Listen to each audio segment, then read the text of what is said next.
Visi turbūt puikiai pamenate Viktorą Babajevą, kuris prieš keletą metų išgarsėjo po to, kai buvo sučiuptas apsimetinėjant tuometiniu Kauno Žalgirio krepšininku Roku Jokubaičiu. Tokiu būdu tuomet jis iš merginų išviliojo 10 000 eurų. Pareigūnai pas jį rado Žalgirio žaidėjų atributikos imitacijų ir net nuomotą ir netikrais klubo lipdukais apklijuotą automobilį. Už šiuos ir kitus sukčiavimo epizodus jis buvo suimtas ir atsidūrė teisme. Jau turbūt daugelis manė, kad tai buvo šio lietuviškojo Tinder Swindler filmo pabaiga. Tačiau buvome naivus. Atlikęs bausmę, Viktoras nusprendė tęsti savo sukčiaus kelią. Prieš porą metų Facebooko grupėje Mūsų neringa pasirodė perspėjantis įrašas, kad Viktoras pardavinėja Apple telefonus, tačiau nesutinka aprodyti prekės gyvai, išsisukinėja paprašius daugiau nuotraukų ar čekių, reikalauja pavedimo ir kitaip įtartinai elgiasi.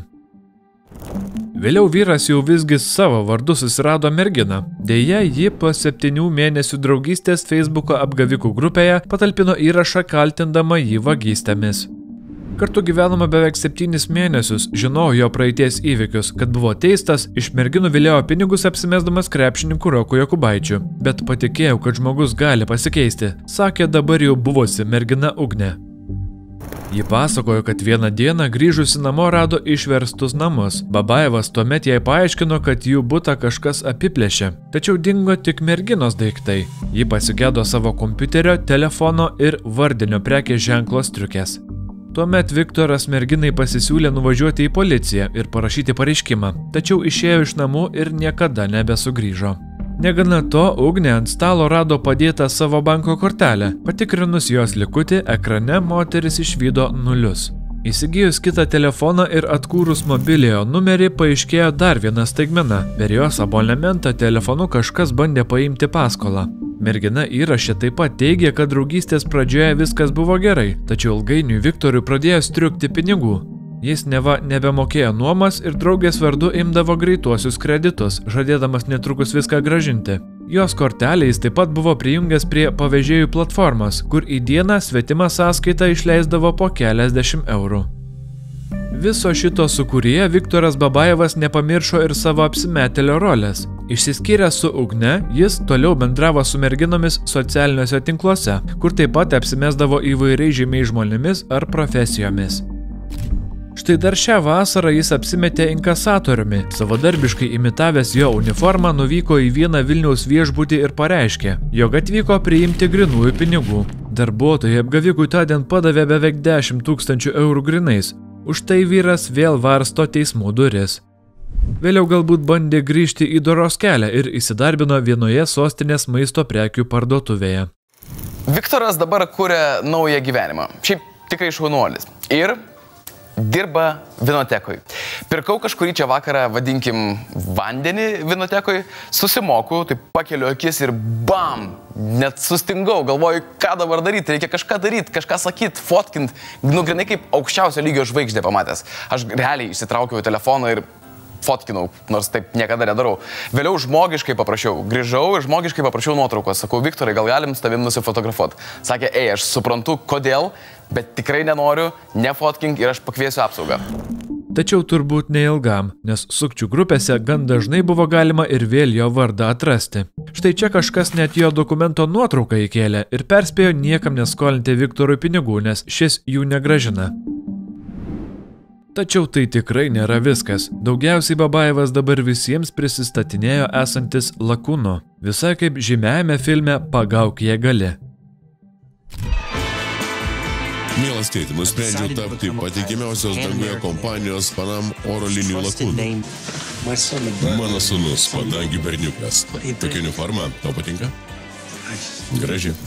Viena mergina man atsiuntė jo žinučių iškarpas ir kokiais būdais jis bandė išvilioti net menkiausią centą. Net kaip įrodymą siuntė savo nuotrauką su lėktuvo piloto uniforma, kuri primena pigų Helovino kostiumą iš Kinijos.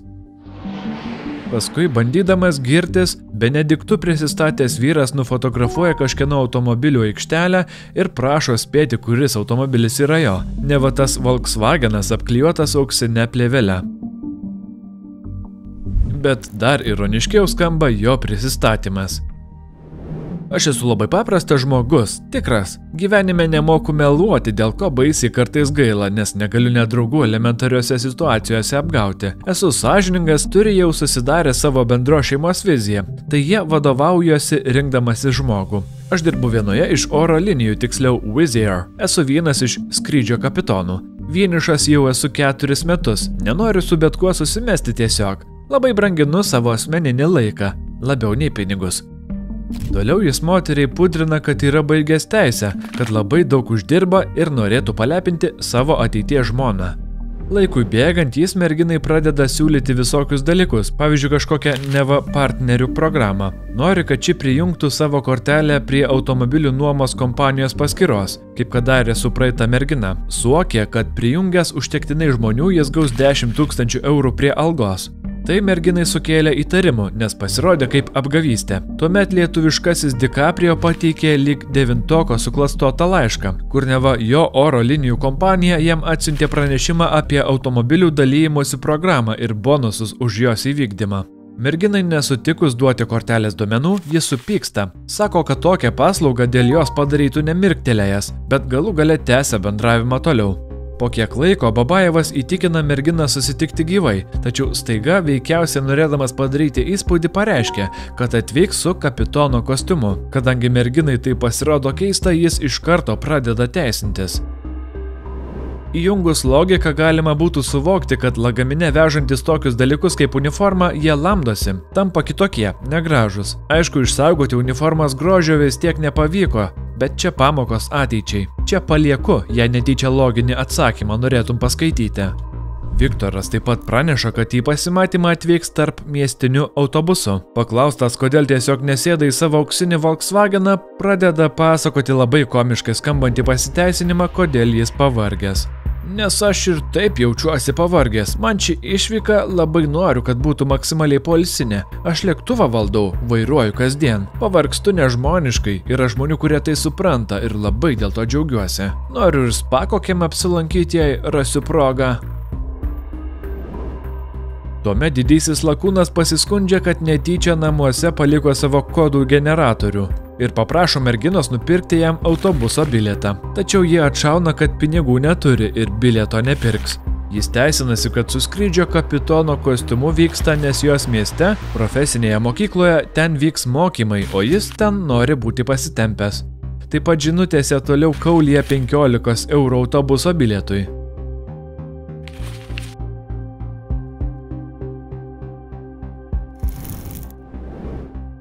Duodu 1000%, kad panašiuose kaip aviacija mokymuose niekada gyvenime nesilankei. Kiekvienas žmogus dirbantis aviacijoje jaučia garbę nešioti savo darbo uniformą ir ją dėvėti kažkur, kas susijęs su aviacija. Esu ne vienas čia atvykęs su uniforma, taigi čia tavo asmeninė nuomonė lygi minusui. Visas šitas dalykas tik buvo tam, kad leisti tau pastiprinti pasitikėjimą manimi, bet tau to nereikia. Galų gale jam atvykus į merginos miestą, jiedu susitiko. Panelė pasimatymą man apibūdino kaip itin klaikų. Susitikus visiškai nebuvo panašus iš nuotraukų, vis kalbėjo apie pinigus, kiek jis jų turi, pats deitas buvo kraupus. Po to mergina jį užblokavo, o jos draugės paprotino, kad tai buvo ne joks nelakūnas, o liūdnai pagarsėjęs Viktor Babajev. Panašių istorijų yra ir žiniasklaidoje. Štai vasarą jis apsimetęs lakūnų vienai moteriai pardavė neva savo tarnybinį Vilniaus viešojo transporto metinį abonementą, kurį vėliau atsiėmė ir nebegrąžino. Straipsnėje taip pat skelbiama, kad Babajevas toks įžūlus, kad su lakūno uniforma buvo pastebėtas ir Vilniaus oro uoste. Tik įdomu, ką ten veikia.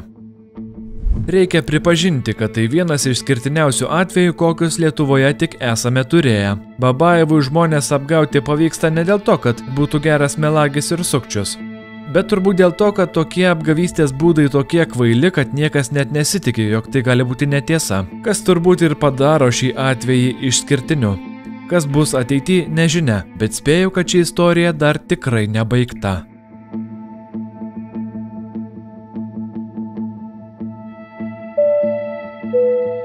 Ladies and gentlemen, this is your captain speaking. On behalf of the entire crew, thank you for flying with us today, and we do hope to see you again soon.